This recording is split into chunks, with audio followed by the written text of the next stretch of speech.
Ang huling hapunan.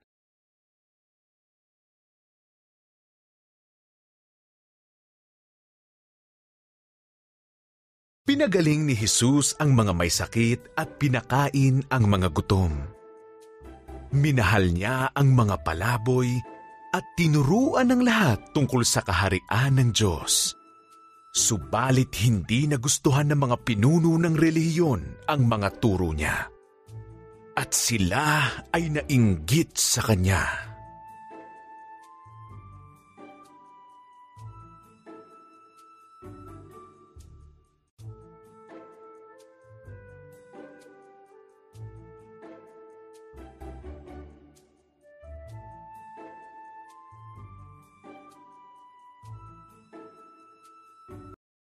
Galit na galit sila kay Jesus kaya pinili nilang ipapatay siya.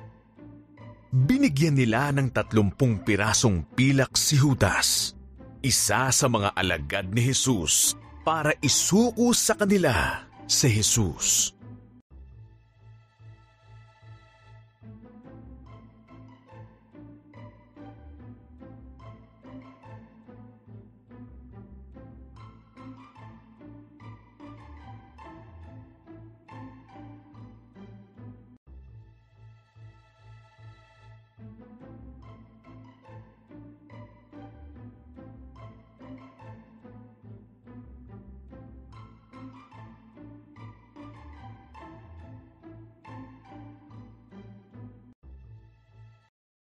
Pagkatapos ay pinagdiwang ni Jesus at ng kanyang mga alagad ang Paskwa. Habang kumakain, malungkot na sinambit ni Jesus. Isa sa inyo ang magkakanulo sa akin. Gulat silang sumagot, "Hindi ako, Panginoon."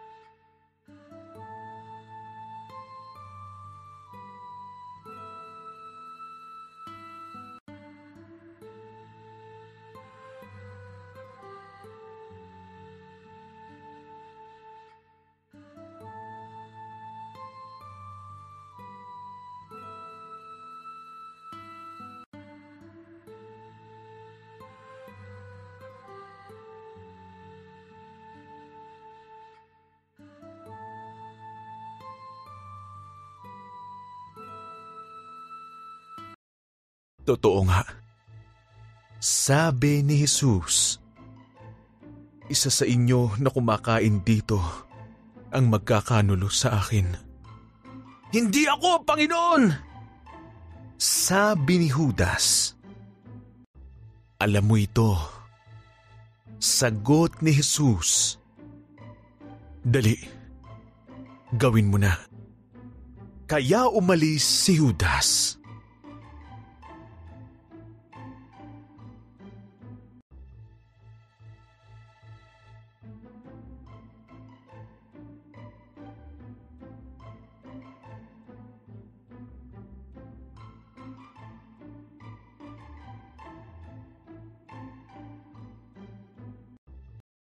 Kinuha ni Jesus ang tinapay at pinagpasalamat ito sa Diyos. Hinati niya ito, ibinigay sa kanyang mga alagad, at sinabing, "Alalahanin ninyo ako kapag ito ay inyong kinain. Ito ang katawang ko na ibinibigay sa inyo."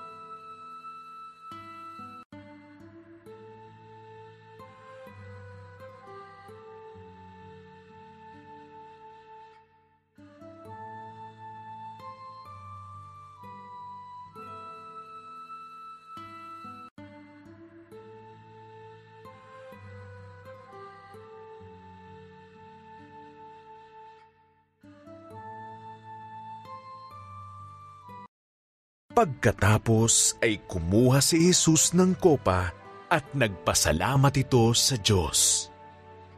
Uminom kayong lahat sa kopang ito. Sabi niya, ito ang aking dugo na ibinuhos para mapatawad ang mga kasalanan.